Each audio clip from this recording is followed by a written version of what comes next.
আওয়ামী লীগ নিষিদ্ধ গণহত্যার বিচার ও সংস্কারের দাবিতে বুধবার বিকেলে রাজধানীর উত্তরায় বিএনএস সেন্টারের সামনে এই বিক্ষোভ সমাবেশের আয়োজন করে এনসিপি উত্তরাঞ্চল। বিক্ষোভ সমাবেশে জাতীয় নাগরিক পার্টির উত্তরাঞ্চলের মুখ্য সংগঠক সার্জিস আলম বলেন, গণহত্যাকারী আওয়ামী লীগ এবং শেখ হাসিনার বিচারের আগে এনসিপি কোনো নির্বাচন দেখতে চায় না। এই বাংলাদেশে ওই হাসিনার দোসররা আবার ফিরে আসার চেষ্টা করছে।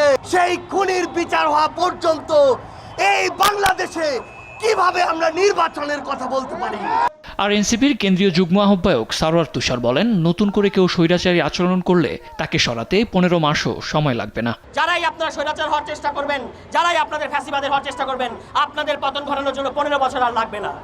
15 মাসের মধ্যে আপনাদের পতন ঘটবে যদি আপনারা আবারও ফ্যাসিবাদ হওয়ার চেষ্টা করেন। এদিকে আওয়ামী লীগকে নিষিদ্ধের দাবিতে বুধবার সন্ধ্যায় জাতীয় প্রেস ক্লাবের সামনে থেকে মশাল মিছিল করেছে জাতীয় নাগরিক পার্টি। মিছিল পূর্ব সমাবেশে বক্তারা বলেন, আওয়ামী লীগকে রাজনীতিতে পুনর্বাসন করার চেষ্টা চলছে, কিন্তু আওয়ামী লীগের ব্যাপারে আপনারা এখনো কুসুম কুসুম বিরোধিতা করেন।